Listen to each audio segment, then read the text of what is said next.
scientific hypothesis that's testable and falsifiable, it's incumbent upon you to specify the appropriate time frame. You don't get to say the human race is heading for an uncontrollable Malthusian catastrophe sometime in the next 10,000 years. It's like you can just go away with those ideas. If you can't specify the damn time frame, then you should shut the hell up. Verifiable, testable hypotheses are the essence of science. Right. So, absolutely. So people like Ehrlich, who predicted, for example, that commodity prices were going to spike through the roof by the year 2000 and everyone was going to starve, are wrong. And the reason they're wrong, at least in part, is because the Malthusian predictions, they don't apply to people. And I think the reason they don't apply in some fundamental sense is because we're capable of the death of our ideas instead of the death of our bodies, right? So we can adapt. Adaptability is maybe the defining characteristic of humans, all right? We are wonderfully adaptive. People live, you know, from Hudson Bay down to the equator, and we do just fine. And I think, at least to judge by past experience, you have to have faith that we as a species will figure it out. Because we've always done that in the past. Yeah, and we've done it under more trying conditions than we have now, I might say. Absolutely. You know, and there's a lot of brain power available in the world now too, and that's one of the massive benefits of having a larger population. I mean, there's more smart people alive now, especially smart and educated people, than there has been at any point in the past. And we've got to let them, you know, do their thing, all right? And that's got to do with governance and regulation and so on. But absolutely, there's tremendous human capacity right now. Okay, now the IPCC, why don't you explain exactly what that is and also tell everyone, because all the climate doomsters hypothetically predicate their propositions on the IPCC reports, and they're regarded as gold standard. People like Bjorn Lomborg also accept the IPCC prognostications, but have pointed out, like Epstein and you have pointed out too, that well, it's one thing to read the IPCC report, and then it's another to read the summary, and then the summary of the summary, which is mostly what people read. And it starts to become non-scientific and political or theological as it gets condensed. So what do you think the IPCC reports actually say, apart from the fact that we're looking at about a 1.3 degree increase in average temperature in the next 100 years? Yeah, so we have seen in the past an increase in the Earth's temperature. The IPCC will say that's consistent with it all being driven by human influences, but they allow for the possibility that there's natural variation in there. So that's just on the temperature. What they say about extreme weather events is that apart from things directly associated with the temperature, like record high temperatures or heat waves, you don't see much trends globally. There's, drought, hard to see a trend. Hurricanes or tropical cyclones, hard to see any trend at all over a century. Maybe there's a little thing we can talk about afterward.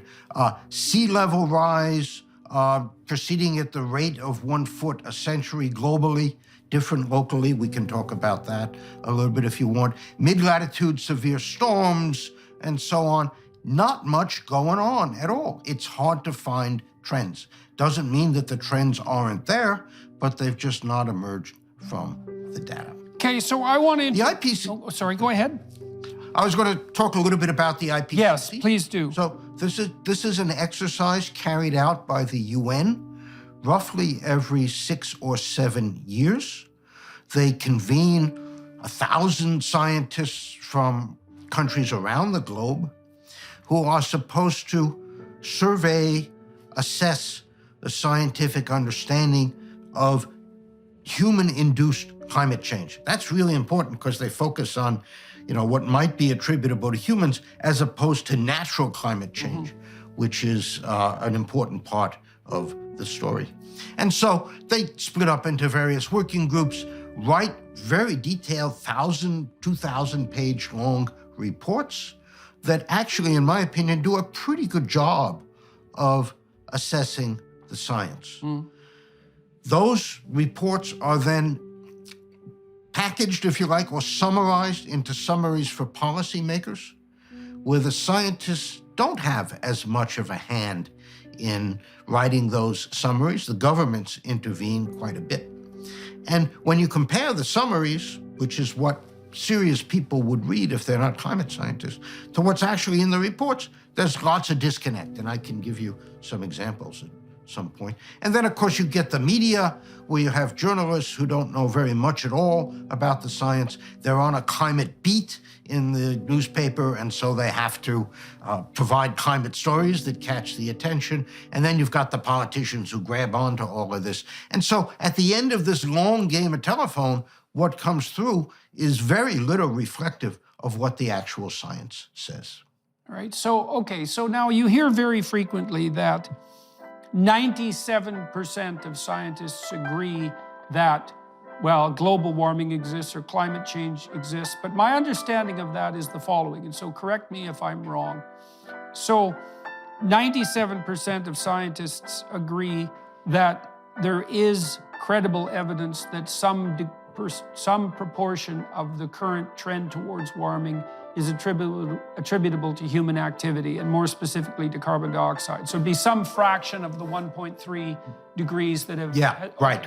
So they whether agree. it's a half or whether it's whole, I think people would disagree on. Right. And there's some disagreement about exactly the range of hypothetical temperature increase over the last 100 years or the next 100. Okay, so that's the 97%. Right. What percentage of scientists do you suppose actually take an apocalyptic view, specifically in relationship to carbon dioxide?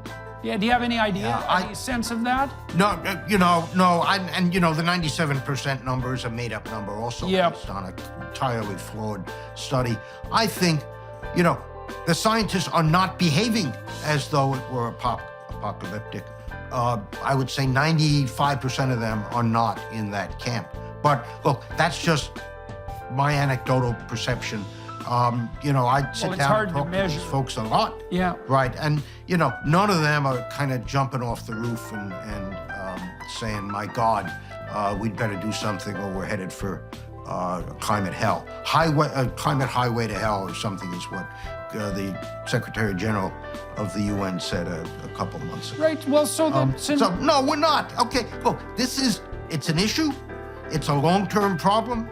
We can deal with it, but there's no reason to ring alarm bells. Okay, well, then I'm going to play devil's advocate from another direction for a moment. So I would say of all the data points that I've encountered over the last